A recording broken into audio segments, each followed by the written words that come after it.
Airport बहुत महत्वपूर्ण, और बूचा ये कीव के आसपास की जगह हैं। बूचा और होस्टमेल में चप्पे चप्पे पर यूक्रेन की फौज, ये टेरिटरी पूरी तरह से रिक्लेम कर ली गई है। शहर में जगह जगह बिखरी लाशें और नष्ट गाड़ियां, उनको अब संभाला समेटा जा रहा है। रूस के हमले में बुरी तरह बर्बाद हुए हैं बूचा और होस्टमेल। पुलिस और सेना ने आम लोगों को सुरक्षित जगहों तक पहुंचाने का काम जारी रखा हुआ है, क्योंकि यहां पर अब ग्राउंड ट्रूप्स तो नहीं है रूस के, लेकिन मिसाइल से हमला यहां अब भी चल रहा है। उसके एयरफोर्स अभी भी यहां पर लगातार बॉम्बार्डमेंट कर रही है इन जगहों से। सर, ये जो ट्रूप्स वापस हुए हैं, इससे रूस और गुस्से के साथ मिसाइल फेंक रहा होगा अब तो।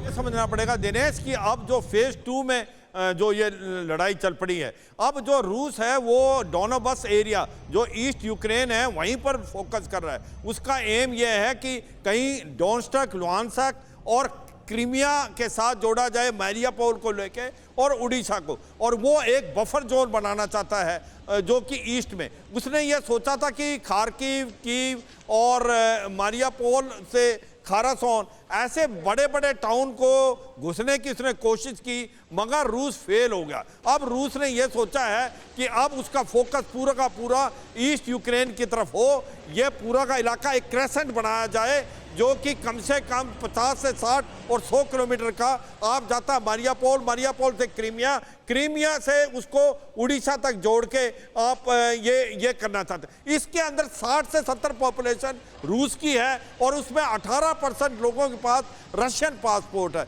और मुझे लगता है कि कहीं ना कहीं ये इन्होंने अपना मिलिट्री एम भी चेंज किया है। पुतिन ने ये देखा कि जो उन्होंने सोचा था कि ईस्ट यूक्रेन और वेस्ट यूक्रेन बढ़ाएगा नेपियर नदी के पार, वो नहीं हुआ। अब उसका फोकस है डोनबास एरिया, उसी को लेना, और मुझे लगता है इसके कारण शायद कोई ना कोई ट्रीटी हो सकती है। ठीक है, कोई पीस ट्रीटी हो सकती है। एक अहम खबर और बता रहा हूं सर, ये अहम खबर भी अपने दर्शकों को बताना बेहद जरूरी। युद्ध के बीच रूस पर यूक्रेन का बहुत बहुत बहुत बड़ा आरोप। रूस ने यूक्रेन के 11 मेयर्स को बंदी बनाया। यूक्रेन का कहना है यूक्रेन के एक मेयर की रूस ने हत्या तक कर दी है इन कैप्टिविटी। पहले बंधक बनाया गया और फिर उसको कैप्टिविटी में ही मार दिया गया। और अगली अहम खबर देखिए, रूस यूक्रेन के बीच महायुद्ध ये अब भी जारी है। मारियोपोल में दोनों तरफ से जबरदस्त फायरिंग चल रही है। यहां ये फाइट स्ट्रीट फाइट में तब्दील है। आपको मालूम है ये वो जगह है जहां पर यूक्रेन की तरफ से अज़ोव लड़ाके बंदूक थामे हुए हैं, तो दूसरी तरफ से चेचन लड़ाके आए हुए हैं रूस की तरफ से इस लड़ाई को लड़ने के लिए। और मारियोपोल इन दोनों के बीच में लगातार पिस रहा है। यहां आमने सामने की लड़ाई चल रही, देखिए और सुनिए।